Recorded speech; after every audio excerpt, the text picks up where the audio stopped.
සමිදුනේ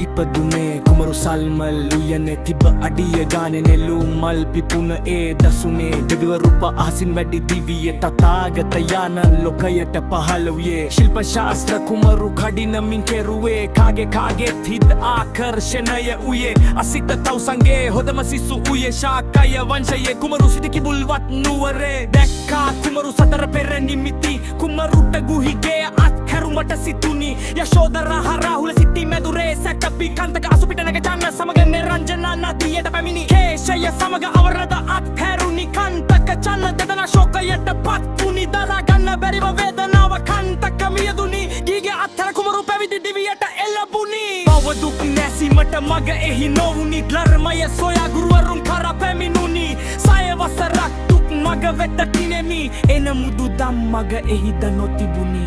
ඔහුගේම මාවතේ ධර්මය සොයමි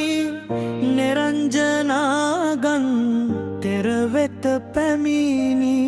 පාඨර උදු